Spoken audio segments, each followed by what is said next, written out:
കരീലയുടെ ഏറ്റവും വലിയ ആഗ്രഹമായിരുന്നു പരുമലപ്പള്ളിയിൽ പോകണമെന്നത്. പലപ്പോഴും ശ്രമിച്ചെങ്കിലും എതിരെ വരുന്ന ശക്തമായ കാറ്റിൽ എവിടെയെങ്കിലും തങ്ങിയിരുന്നു പോകും.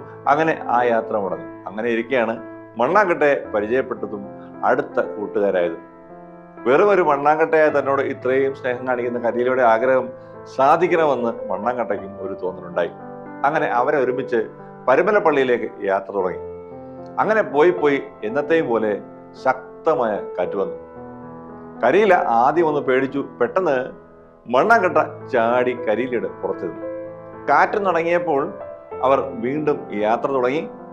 കുറെ പോയി പരുമലപ്പള്ളിയുടെ അടുത്തെത്തിയപ്പോൾ അതാ വരുന്നു ശക്തമായ മഴ. മണ്ണാങ്കട്ട ആകെ പേടിച്ചു പോയി. താനിപ്പോൾ അലിഞ്ഞ് വെള്ളത്തിൽ ഒഴുകിപ്പോകും. എന്നാൽ പെട്ടെന്ന് കരീല മണ്ണാങ്കട്ടയെ പൊതിഞ്ഞങ്ങനെ ഇരുന്നു. മഴ ഒന്ന് പെയ്തൊഴിഞ്ഞപ്പോൾ രണ്ടുപേർക്കും സന്തോഷമായി. വീണ്ടും അവർ പരുമലപ്പള്ളിയെ നോക്കി യാത്ര തുടങ്ങി. കാറ്റിനും മഴയ്ക്കും മനസ്സിലായി കരീലയും മണ്ണാങ്കട്ടയും തങ്ങളെ അതിജീവിച്ച് മുമ്പോട്ട് പോവുകയാണെന്ന്. എങ്കിൽ പിന്നെ രണ്ടുപേരും ഒരുമിച്ച് വരാൻ തീരുമാനിച്ചു. കാറ്റും മഴയും ശക്തമായി വന്നു. പക്ഷേ അപ്പോഴേക്ക് മണ്ണാങ്കട്ടയും കരീലയും പരുമലപ്പള്ളിക്ക് ഉള്ളിലെത്തിയിരുന്നു. കൂട്ട് അത് ഉള്ളത് തന്നെയാണ് എപ്പോഴും നല്ലത്. ഞായർ പള്ളിക്കൂടം ആരംഭിക്കുന്നു. എല്ലാ കൂട്ടുകാർക്കും സ്വാഗതം. ഞാനാണ് ഏറ്റവും മുന്തിയയാൾ എന്ന് കരുതിക്കൊണ്ട് അയാളിൽ തന്നെ ശ്രദ്ധ കേന്ദ്രീകരിച്ചുകൊണ്ടാണ് കളിയിൽ ഏർപ്പെടുന്നതെങ്കിൽ അതൊരു ടീം ഉണ്ടാക്കുകയില്ല. ജയം ഒരിക്കലും സുനിശ്ചിതമാക്കുവാൻ കഴിയുകയുമില്ല. ഒരുപാട് പ്രഗത്ഭരായ ഫോറൻസിക് സയൻസ് സ്പെഷ്യലിസ്റ്റുകൾ ഉണ്ടായിട്ടുണ്ട്.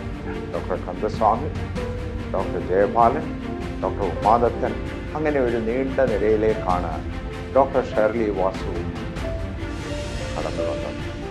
ഈ വീടിനുള്ളിലെ പുകവലി, പൊടി പിടിച്ചു കിടക്കുന്ന മുറികൾ, സദാസമയം അടച്ചിട്ടിരിക്കുന്ന ജനലുകൾ, ശ്വസിക്കുമ്പോൾ അസ്വസ്ഥത ഉണ്ടാക്കുന്ന രാസവസ്തുക്കൾ, ഇവയൊക്കെ വീടിനുള്ളിലെ വായുവിന്റെ ഗുണനിലവാരം കുറയ്ക്കുകയും കുടുംബത്തിന്റെ മൊത്തം ആരോഗ്യത്തിനെ ബാധിക്കുകയും ചെയ്യും.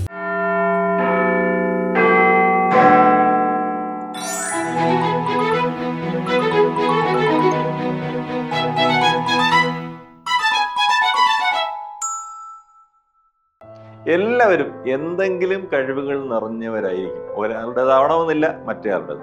വ്യത്യസ്തമായ കഴിവുകളുള്ള ആൾക്കാർ പരസ്പരം സഹായിച്ച് ചേർന്ന് നിന്ന് പ്രവർത്തിക്കുമ്പോൾ പുതിയ ചരിത്രങ്ങളും വിജയങ്ങളും ഉണ്ടായെന്നിരിക്കും. അതുകൊണ്ടാണ് ടീമായി പ്രവർത്തിക്കുന്നതും അവർ വിജയം കൊയ്യുന്നതും. നമുക്കും ഒരു ടീമായി പ്രവർത്തിക്കാം, അല്ലേ? അങ്ങനെ ചെയ്യണമെങ്കിൽ അടിസ്ഥാനപരമായി ചില കാര്യങ്ങൾ നമ്മൾ അറിഞ്ഞിരിക്കണം. നമ്മുടെ പ്രിയപ്പെട്ട തിരുമേനിയപ്പച്ചൻ അഭിനന്ദ ഡോക്ടർ ഗബ്രിയേൽ മാർ ഗ്രിഗോറിയോസ് മെത്രാപ്പൊലീത്തയുടെ സന്ദേശത്തിലേക്ക് ടീമായിരിക്കാം.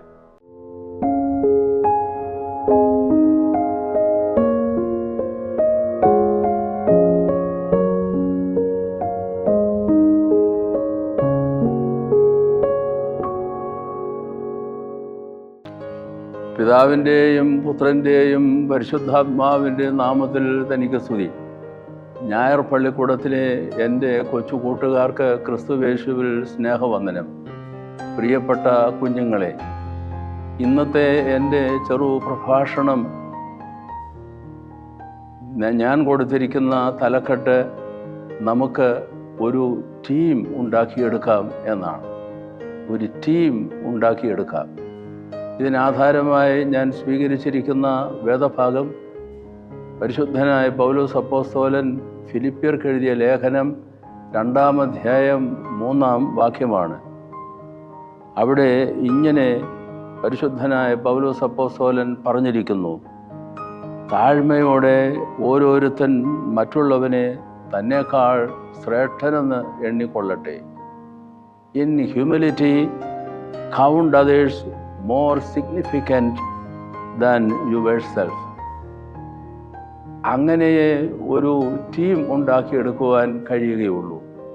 നോക്കൂ, ഫുട്ബോൾ, വോളിബോൾ, ക്രിക്കറ്റ്, ഏത് ടൂർണമെൻ്റ് ആയിരുന്നാലും എങ്ങനെയാണ് നാം ഒരു ടീം ഉണ്ടാക്കിയെടുക്കുക? ഫുട്ബോൾ മത്സരത്തിൽ ഏർപ്പെടുന്ന ടീം, അവർ ഒന്നിലേറെ ആളുകളുണ്ടാവും.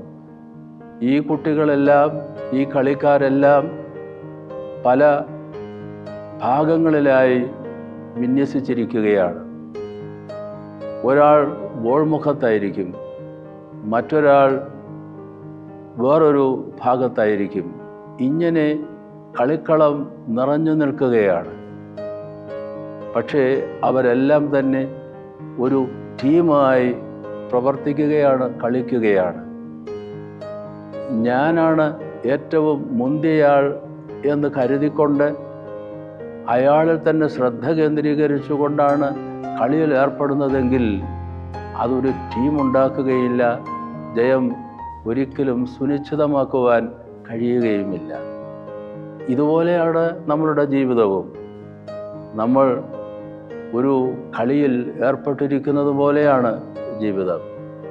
അങ്ങനെ വരുമ്പോൾ ഞാനല്ല ഏറ്റവും സമർത്ഥൻ, എൻ്റെ തൊട്ടടുത്ത് നിൽക്കുന്ന വേറൊരു സ്നേഹിതനാവും. ആ സ്നേഹിതൻ കരുതേണ്ടത് എന്നേക്കാൾ ശ്രേഷ്ഠൻ വേറൊരു ഭാഗത്ത് നിൽക്കുന്ന ആളാണ്. ഈ പാരസ്പര്യം, ഈ അന്യോന്യത, ഈ ബന്ധങ്ങളിലുള്ള മാന്യത നമുക്ക് സൂക്ഷിക്കാനും അതനുസരിച്ച് അവരെ മാനിക്കാനും അംഗീകരിക്കാനും കഴിയുമ്പോഴാണ്, എന്നേക്കാൾ എൻ്റെ തൊട്ടടുത്ത് നിൽക്കുന്ന സഹോദരനാണ് ശ്രേഷ്ഠൻ എന്ന് കരുതുമ്പോഴാണ് എനിക്ക് ഒരു ടീം ഉണ്ടാക്കുവാൻ കഴിയുന്നത് എന്നുള്ള വലിയ പാഠം. അതാണ് പൗലോസ് അപ്പോസ്തലൻ പറയുന്നത്, count others more significant than yourself. മറ്റുള്ളവരെ തന്നേക്കാൾ അധികം, നിന്നേക്കാൾ അധികം ശ്രേഷ്ഠനെന്ന് നീ കരുതിക്കൊള്ളണം. അങ്ങനെ ഒരു ടീം ഉണ്ടാക്കുവാൻ നമുക്ക് കഴിയുകയുള്ളൂ. ഒരു ടീം ഉണ്ടാക്കുവാൻ നമുക്കങ്ങനെ കഴിയണമെങ്കിൽ വേറൊരു കാര്യവും കൂടെ നമ്മുടെ മനസ്സിൽ സൂക്ഷിക്കണം. വിനയവും വിധേയത്വവും. വിനയവും വിധേയത്വവും. നോക്കൂ, ഒരു ഭവനം തന്നെ ഒരു ടീമാണ്.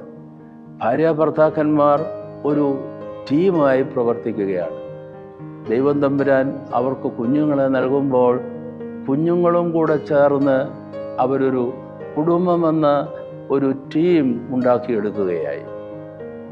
അപ്പൻ അമ്മയെ കാണേണ്ടത് ശ്രേഷ്ഠയെന്നാണ്, അമ്മ അപ്പനെ കാണുന്നത് ശ്രേഷ്ഠൻ എന്നായിരിക്കും. അങ്ങനെ അപ്പനും അമ്മയും പരസ്പരം ബഹുമാനിക്കുമ്പോൾ അവിടെ ഒരു ടീം, ഒരു കുടുംബമെന്ന ഒരു ടീം ദാമ്പത്യ ബന്ധത്തിലൂടെ, സുദൃഢമായൊരു ബന്ധത്തിലൂടെ ഉണ്ടാക്കിയെടുക്കുകയായി. കുഞ്ഞുങ്ങൾ അവർക്ക് ജനിക്കുമ്പോൾ കുഞ്ഞുങ്ങളും കൂടെ ചേർന്ന് നിന്നുകൊണ്ട് ഒരു ടീം സൃഷ്ടിക്കപ്പെടുകയായി. അങ്ങനെ വിനയവും വിധേയത്വവും, ഹ്യൂമിലിറ്റി ആൻഡ് സബ്മിസിവ്നെസ്. ഭർത്താവ് ഭാര്യയ്ക്ക് വിധേയനാകണം, വിധേയത്വം കാണിക്കണം. ഭർത്താവ് ഭാര്യയ്ക്ക് വിധേയത്വം കാണിക്കുന്നത് പോലെ തന്നെ ഭാര്യയും ഭർത്താവിന് വിധേയത്വം ഉള്ളവളായിരിക്കണം. അപ്പോഴാണ് ഒരു ടീം സൃഷ്ടിക്കപ്പെടുക, കുടുംബമെന്ന ടീം. കുഞ്ഞുങ്ങളുണ്ടാകുമ്പോൾ അമ്മയപ്പന്മാർ കരുതുന്നത് അവരെക്കാൾ ശ്രേഷ്ഠരായിട്ടുള്ളത് കുഞ്ഞുങ്ങളാണെന്നാണ്. കുഞ്ഞുങ്ങൾ അവരുടെ മാതാപിതാക്കളെ കാണുന്നത് ബഹുമാന്യർ എന്ന നിലയിലാണ്. അപ്പോഴേ കുടുംബമെന്ന ഒരു ടീം സുദൃഢമായി പണിയപ്പെടുകയുള്ളൂ എന്നുള്ള പാഠം നമ്മൾ പഠിക്കേണ്ടതുണ്ട്. നാം ഏത് തലത്തിൽ പ്രവർത്തിച്ചാലും ആ പ്രവർത്തന തലങ്ങളിലെല്ലാം ഞാൻ തന്നെയല്ല പ്രവർത്തിക്കുന്നത്, മറ്റു ചിലരുമായി ഒത്തുചേർന്നാണ്.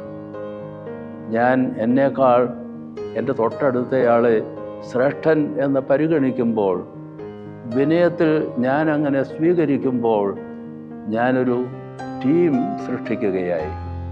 ജീവിതത്തിൻ്റെ വിജയം അടങ്ങിയിരിക്കുന്നത്, അടിസ്ഥാനപരമായി നിലനിൽക്കുന്നത് ഈ ഒരു മനോഭാവത്തിലാണ്, ഈ ഒരു സദ്ഗുണത്തിലാണ് എന്നുള്ളത് കുഞ്ഞുങ്ങളെ നമ്മൾ പഠിക്കേണ്ടതുണ്ട്. ഒരു ടീം ഉണ്ടാക്കിയെടുക്കാം.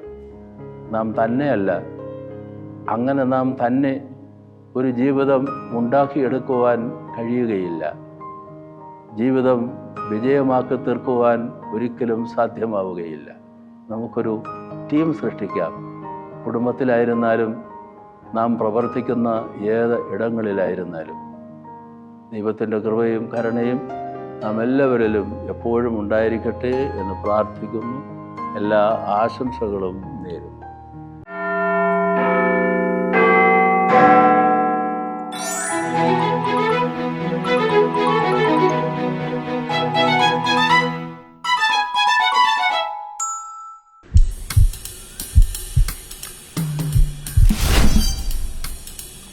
ഡോക്ടറെ, എന്താടാ?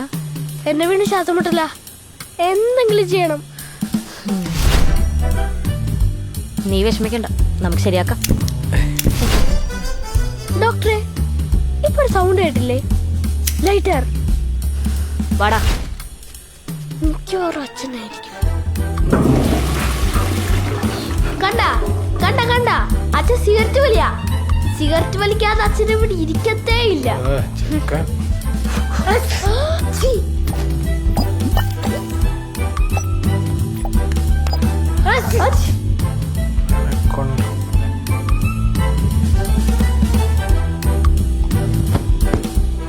എന്തുവാടാ ഇത്? എന്നാ ചെയ്യാനാ ഡോക്ടറെ, ഇവിടെ നിറച്ച് പൊടിയാ. ഇതൊന്ന് തുറന്നിട്ടൂടെ? കുറച്ച് വെട്ടവും വെളിച്ചൊക്കെ കേറണ്ടേ? ഇവിടെ ആരും തുറന്നിടാറില്ല. ശരിയാവില്ല. എന്താ? ശ്വസിക്കുന്ന വായു ശുദ്ധമല്ലെങ്കിൽ ആരോഗ്യ പ്രശ്നങ്ങൾ ഉണ്ടാവും അറിയില്ലേ?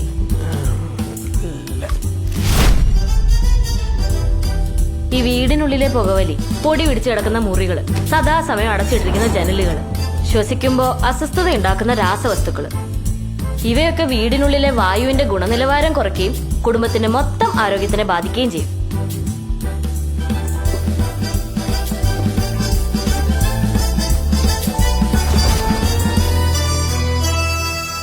ചേച്ചി, അതുപോലെ ആ അടുക്കളയിലെ പുകയും അടുപ്പും കൂടെ ഒന്ന് ഒഴിവാക്കണം കേട്ടോ. പിന്നെ ചേട്ടന് കാര്യങ്ങളൊക്കെ മനസ്സിലായിട്ടുണ്ട്, അതുകൊണ്ട് കുഴപ്പമില്ല. പിന്നെ അവന്റെ കാര്യം ഓർത്ത് ടെൻഷൻ ഒന്നും അടിക്കണ്ട. അവനിപ്പോ ആകെ മൊത്തം ഒന്ന് റിലാക്സ്ഡ് ആയിട്ടുണ്ട്. അപ്പൊ ഞാനങ്ങ് ഇറങ്ങട്ടെ. ശരി ശരി.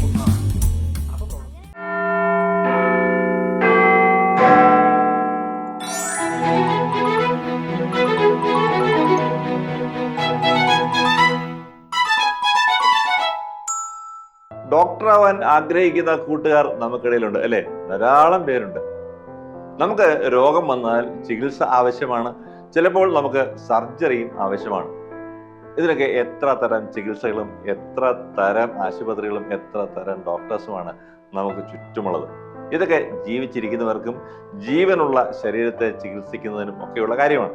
എന്നാൽ മരിച്ചുപോയ ശരീരങ്ങൾ പരിശോധിക്കുന്നവർ, അതിന് ആവശ്യമായ സർജറി ചെയ്യുന്നവർ, അവർ കുറ്റാന്വേഷണ രംഗത്ത് പോലീസിനെ നന്നായി സഹായിക്കുന്ന വെരി വെരി ഇമ്പോർട്ടൻ്റ് ആയിട്ടുള്ള സ്പെഷ്യലിസ്റ്റുകളാണ്. അവരെ കുറിച്ച് കൂട്ടുകാർക്ക് അറിയാമോ? അവരിൽ ആരെങ്കിലും പരിചയമുണ്ടോ? അങ്ങനെ ഒരാളായി തീരാൻ നിങ്ങൾക്ക് ആഗ്രഹമുണ്ടോ? ഇന്നത്തെ സയൻസ് ഓഫ് ലൈഫിലേക്ക് അറിയാൻ ഫോറൻസിക് സയൻസ് സ്പെഷ്യലിസ്റ്റുകൾ. സാധാരണയായി ഡോക്ടർമാർ ജീവനുള്ള രോഗികളെ പരിശോധിച്ച് മരുന്ന് കൊടുത്ത് രോഗം സുഖപ്പെടുത്തുകയാണ് പതിവ്. എന്നാൽ മരിച്ചവരെയും മൃതശരീരങ്ങളെയും പരിശോധിക്കുന്ന ഒരു കൂട്ടം ഡോക്ടർമാരുണ്ടെന്ന് കൂട്ടുകാർക്കറിയാമോ? അവരെ ആ സ്പെഷ്യലിസ്റ്റുകളാണ് ഫോറൻസിക് സയൻസ് സ്പെഷ്യലിസ്റ്റുകൾ. കേരളത്തിലെ അതിപ്രഗത്ഭയായ ഒരു ഫോറൻസിക് സയൻസ് സ്പെഷ്യലിസ്റ്റ് ആയിരുന്ന ഡോക്ടർ ഷേർലി വാസു ഈ അടുത്ത ദിവസമാണ് 68-ാമത്തെ വയസ്സിൽ ഹൃദ്രോഗം മൂലം നമ്മിൽ നിന്ന് വേർപിരിഞ്ഞത്. എന്തിനാണ് കൂട്ടുകാരെ ഈ ഫോറൻസിക് സയൻസ് സ്പെഷ്യലിസ്റ്റ് ജീവനുള്ള രോഗികളെ നോക്കാതെ മൃതശരീരങ്ങളെയും മരിച്ചവരെയും പരിശോധിക്കുന്നത്? അവർ ഈ മൃതശരീരങ്ങളെയും മരിച്ചവരെയും പരിശോധിക്കുന്നത് കുറ്റാന്വേഷണത്തിൻ്റെ ഭാഗമായിട്ട് പോലീസിനെ സഹായിക്കുവാൻ വേണ്ടിയിട്ടാണ്. നമുക്കറിയാവുന്നതുപോലെ ഏറ്റവും ഹീനമായ കുറ്റകൃത്യമാണ് മറ്റൊരു വ്യക്തിയെ കൊല്ലുക എന്നത്. അതുകൊണ്ട് തന്നെ ഏറ്റവും കഠിനമായ ശിക്ഷയാണ് അതിന് നിയമം അനുശാസിക്കുന്നത്. അതുകൊണ്ട് തന്നെ കൊലപാതകം നടത്തുന്ന കുറ്റവാളികൾ പലപ്പോഴും ശിക്ഷ കിട്ടാതിരിക്കുന്നതിന് വേണ്ടിയിട്ടും പോലീസിനെ കബളിപ്പിക്കുന്നതിനും വേണ്ടിയിട്ട് ഒരുപാട് സൂത്രപ്പണികൾ ഉപയോഗിക്കും. തെളിവുകൾ നശിപ്പിക്കും, മൃതശരീരം നശിപ്പിക്കും, അല്ലെങ്കിൽ ആളുടെ ഐഡന്റിറ്റി അറിയാൻ മേലാത്ത പോലെയാകും. കൊലപാതകത്തെ ഒരു സ്വാഭാവിക മരണമോ ആത്മഹത്യയോ ഒക്കെ ആക്കി തീർക്കും. ഇങ്ങനെയുള്ള ഒരുപാട് സൂത്രപ്പണികൾ നടക്കുമ്പോൾ പോലീസ് പലപ്പോഴും വട്ടം കറങ്ങാറുണ്ട്. ഈ സന്ദർഭത്തിലാണ് തങ്ങളുടെ മെഡിക്കൽ നോളജും ആധുനിക സാങ്കേതിക വിദ്യയൊക്കെ ഉപയോഗിച്ച് ഫോറൻസിക് സയൻസ് എക്സ്പേർട്ടുകൾ പോലീസിന് ആരാണ് മരിച്ചതിനെപ്പറ്റി, എങ്ങനെയാണ് മരിച്ചതിനെപ്പറ്റി, എപ്പോഴാണ് മരിച്ചതിനെപ്പറ്റി തുടങ്ങിയ അസംഖ്യം ക്ലൂസ് നൽകാറുണ്ട്. ഈ ക്ലൂസിനെ മറ്റ് തെളിവുകളുമായി ബന്ധപ്പെട്ടാണ് പോലീസ് ആ കുറ്റാന്വേഷണം പൂർത്തിയാക്കി പ്രതികളെ കോടതിയിലേക്ക് കൊണ്ടുവരുന്നത്. കേരളത്തിൻ്റെ ചരിത്രത്തിൽ ഒരുപാട് പ്രഗത്ഭരായ ഫോറൻസിക് സയൻസ് സ്പെഷ്യലിസ്റ്റുകൾ ഉണ്ടായിട്ടുണ്ട്. Doctor Kandaswamy, doctor Jayapalan, doctor Umadathan, അങ്ങനെ ഒരു നീണ്ട നിരയിലേക്കാണ് ഡോക്ടർ ഷേർലി വാസുവും കടന്നു വന്നത്. ഈ ഫോറൻസിക് സയൻസിനെ പറ്റിയും ഡോക്ടർ ഷേർലി വാസുവിൻ്റെ ജീവിതത്തെ പറ്റിയും നമുക്ക് രസകരമായ ചില ജീവിത പാഠങ്ങൾ പഠിക്കുവാനായിട്ടുണ്ട്. നമ്മുടെ ശരീരം പ്രകൃതിയിലെ മൂലകങ്ങളിൽ നിന്ന് വളരെ കൃത്യമായ നിയന്ത്രണത്തോടു കൂടിയാണ് രൂപം കൊള്ളുന്നത്. അതുപോലെ തന്നെ മരിച്ചു കഴിയുമ്പോഴും ബോഡി ഡിസൻറ്റിഗ്രേറ്റ് ചെയ്ത് ഈ മൂലകങ്ങൾ ഭൂമിയിലേക്ക് മടങ്ങുന്നതും വളരെ കോർഡിനേറ്റഡ് ആണ്. അപ്പോൾ എല്ലാ ശാസ്ത്ര സാങ്കേതിക വിഷയങ്ങളെ പോലെ മെഡിക്കൽ സയൻസും വളർന്നു വന്നത് ഈ പ്രകൃതിയിലെ ദൈവത്തിൻ്റെ ശക്തിയുടെ പ്രതിഫലനത്തെ ഒബ്സർവ് ചെയ്തും പഠിച്ചുമാണ്. അതുകൊണ്ടാണ് സങ്കീർത്തനക്കാരൻ 119 സങ്കീർത്തനത്തിൻ്റെ 98 വാക്യത്തിൽ പറയുന്നത്, ദൈവത്തെ പറ്റിയുള്ള ജ്ഞാനം എന്നെ മറ്റുള്ളവരെക്കാൾ വിവേകിയാക്കുന്നു. ഷേർലി വാസുവിൻ്റെ ജീവിതത്തിൽ നിന്ന് നമുക്ക് 2 പാഠങ്ങൾ ഉൾക്കൊള്ളുവാനായിട്ടുണ്ട്. ഒന്ന്, വളരെ മനസ്സ് മടുപ്പിക്കുന്ന ഒരു ജോലിയാണ് എന്നും മൃതശരീരങ്ങളുമായിട്ട് ഡീല് ചെയ്യുക എന്നുള്ളത്. അതുകൊണ്ട് തന്നെ പലപ്പോഴും സ്ത്രീകൾ അതിലേക്ക് കടന്നു വരാറില്ല. ആ രംഗത്തേക്കാണ് 1980-കൾ മുതൽ ഡോക്ടർ ഷേർലി വാസു കടന്നു വന്നതും വിജയക്കൊടി പാറിച്ചതും. ഡോക്ടർ ഷേർലി വാസുവിൻ്റെ ജീവിതം നമ്മെ അനുസ്മരിപ്പിക്കുന്നത് പുരുഷന്മാർ കടന്നു ചെല്ലുന്ന എല്ലാ രംഗങ്ങളിലും സ്ത്രീകൾക്കും കടന്നു ചെല്ലാമെന്നുള്ളതാണ്, സ്ത്രീകൾക്കും വെന്നിക്കൊടി പാലിക്കാമെന്നുള്ളതുമാണ്. അതുകൊണ്ട് പ്രിയപ്പെട്ട മാതാപിതാക്കളെ, നിങ്ങളുടെ പെൺകുട്ടികളെ നിങ്ങളെ ലിമിറ്റ് ചെയ്യരുത്. ആൺകുട്ടികളെ പോലെ തന്നെ അവരുടെ പൊട്ടൻഷ്യൽ വളരുവാനായിട്ട് അനുവദിക്കുക.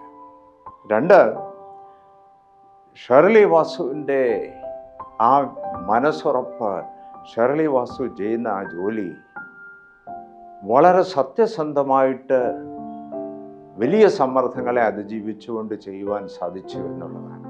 നമുക്കറിയാം, ഒരു വ്യക്തിയെ കൊല്ലുന്ന കുറ്റവാളി പലപ്പോഴും പ്രബലനും ശക്തനുമായിരിക്കും. അപ്പോൾ പോസ്റ്റ്മോർട്ടം നടത്തുന്ന ശരീരത്തിൽ നിന്ന് തെളിവുകൾ മറയ്ക്കുവാനും ഒളിക്കുവാനുമുള്ള വലിയ സമ്മർദ്ദങ്ങൾ വരാറുണ്ട്. ഈ സമ്മർദ്ദങ്ങളെയൊക്കെ അതിജീവിച്ചാണ് കേരളത്തിലെ പല പ്രസിദ്ധമായ കൊലപാതകങ്ങൾക്കും ഡോക്ടർ ഷേർലി വാസു സത്യസന്ധമായ റിപ്പോർട്ട് കൊടുക്കുകയും ആ റിപ്പോർട്ട് കോടതിയിലേക്ക് കൊണ്ടുവരികയും ചെയ്തത്. കൂട്ടുകാർക്ക് ആർക്കെങ്കിലും കുറ്റാന്വേഷണത്തിലോ ലോ എൻഫോഴ്സ്മെൻറ്റിലോ ഒക്കെ താല്പര്യമുണ്ടോ?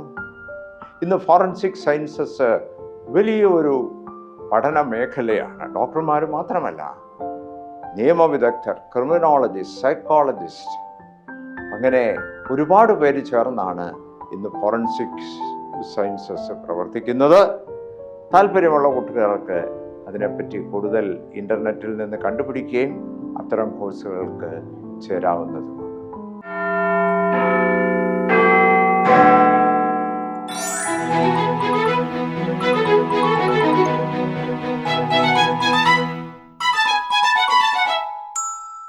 പ്രിയമുള്ള കൂട്ടുകാരെ, ഇന്ന് മുതൽ ഞായർ പള്ളിക്കൂടത്തിൽ ഒരു പുതിയ കാര്യം ആരംഭിക്കുകയാണ്. Question time. ക്വസ്റ്റ്യൻ ടൈമിൽ അതാത് ആഴ്ചത്തെ ഞായർ പള്ളിക്കൂടത്തിൽ നിന്ന് 2 അല്ലെങ്കിൽ 3 ചോദ്യങ്ങൾ ഉണ്ടാവും. അതിൽ ഉത്തരങ്ങൾ കണ്ടെത്തുക. ഉത്തരങ്ങൾ ആർക്കാണ് അയച്ചു കൊടുക്കേണ്ടതെന്ന് നിങ്ങൾക്ക് തന്നെ തീരുമാനിക്കാം. ഇപ്പോൾ തന്നെ ഞായർ പള്ളിക്കൂടത്തിന്റെ ഗ്രൂപ്പുകൾ പലയിടങ്ങളിലും പ്രവർത്തിക്കുന്നുണ്ട്. അതിൽ നിന്ന് ഒരാൾ ലീഡറായി തീരുക. അല്ലെങ്കിൽ നിങ്ങളുടെ സൺഡേ സ്കൂളിലെ ഹെഡ് മാസ്റ്റർ, അതുമല്ലെങ്കിൽ നിങ്ങളുടെ സൺഡേ സ്കൂൾ ഇൻസ്പെക്ടർ, അതുമല്ലെങ്കിൽ നിങ്ങൾ തന്നെ മുതിർന്ന ഒരാൾ, ആൾ ടീം ലീഡറായിരിക്കട്ടെ. ആളിന് ഉത്തരങ്ങൾ അയക്കാവുന്നതാണ്. ഇനി ടീമും ലീഡറും ഒന്നും ഇല്ലെന്ന് തന്നെ ഇരിക്കട്ടെ, നിങ്ങൾക്ക് അങ്ങനെ ഒരു ടീം ഉണ്ടാക്കിയെടുക്കാനായി ശ്രമിക്കാവുന്നതാണ്. അതൊന്നുമില്ലെങ്കിലും നിങ്ങൾ തന്നെത്താനെ ഈ ചോദ്യത്തിന് ഉത്തരം കണ്ടെത്താൻ കഴിയുന്നുണ്ടോ എന്ന് നോക്കൂ. കഴിയുന്നില്ലെങ്കിൽ ഈ പ്രോഗ്രാം വീണ്ടും കാണുക. എന്തായാലും നിങ്ങൾക്ക് ഉത്തരം കണ്ടെത്താൻ കഴിഞ്ഞാലും ഇല്ലെങ്കിലും അടുത്ത ആഴ്ചത്തെ ഞായർ പള്ളിക്കൂടത്തിൽ ഈ ചോദ്യങ്ങളുടെ ഉത്തരങ്ങൾ തീർച്ചയായും ഞങ്ങൾ ചേർക്കുന്നുണ്ടാവും. അപ്പോൾ നമുക്ക് തുടങ്ങാം ഇന്നത്തെ ചോദ്യങ്ങൾ. ടീം വിജയിക്കാൻ അറിഞ്ഞിരിക്കേണ്ട 2 പ്രധാന പാഠങ്ങൾ എന്തൊക്കെയാണ്? ഫോറൻസിക് സയൻസ് സ്പെഷ്യലിസ്റ്റ് ആയിരുന്ന കേരളത്തിലെ ആദ്യത്തെ വനിത ആരാണ്? കൂട്ടുകാരെ, എല്ലാം വളരെ സിമ്പിളാണ് അല്ലേ? ഉത്തരം കണ്ടെത്താൻ കഴിഞ്ഞില്ലെങ്കിൽ വീണ്ടും പ്രോഗ്രാം ഒന്നുകൂടെ കാണുക, അല്ലെങ്കിൽ അടുത്ത ആഴ്ച വരെ കാത്തിരിക്കുക. അപ്പോൾ ഞായർ പള്ളിക്കൂടത്തിന്റെ ഇന്നത്തെ സമയം അവസാനിക്കുകയാണ്. അഭിപ്രായങ്ങൾ കമന്റ് ബോക്സിൽ രേഖപ്പെടുത്തുക. തിരുവനന്തപുരത്തേക്ക് വിളിക്കുന്നവർ 27131000 എന്ന ഫോൺ നമ്പർ ഓർത്തു വെക്കുക. ഞായർ പള്ളിക്കൂടം എല്ലാ ഞായറാഴ്ചയും ഇന്ത്യൻ സമയം രാവിലെ 7 മണിക്ക് ലൈവാണ്. പിന്നീട് 11:30 OSSI ബോധനം ചാനലിലും OSSIബോധനം.org എന്ന വെബ്സൈറ്റിലും ലഭ്യമാണ്. വൈകിട്ട് 7 മണിക്ക് ഗ്രിഗോറിയൻ ടിവിയിലും ലഭ്യമാണ്. വിവിധ ഫേസ്ബുക്ക് പേജുകളിലും ലഭ്യമാണ്. മുടങ്ങാതെ കാണണം, ഷെയർ ചെയ്യണം, സബ്സ്ക്രൈബ് ചെയ്യണം. അടുത്ത ആഴ്ച പുതിയ വിഷയങ്ങൾ വീണ്ടും കാണാം. ചാച്ചൻ സന്തോഷ്, ബൈ.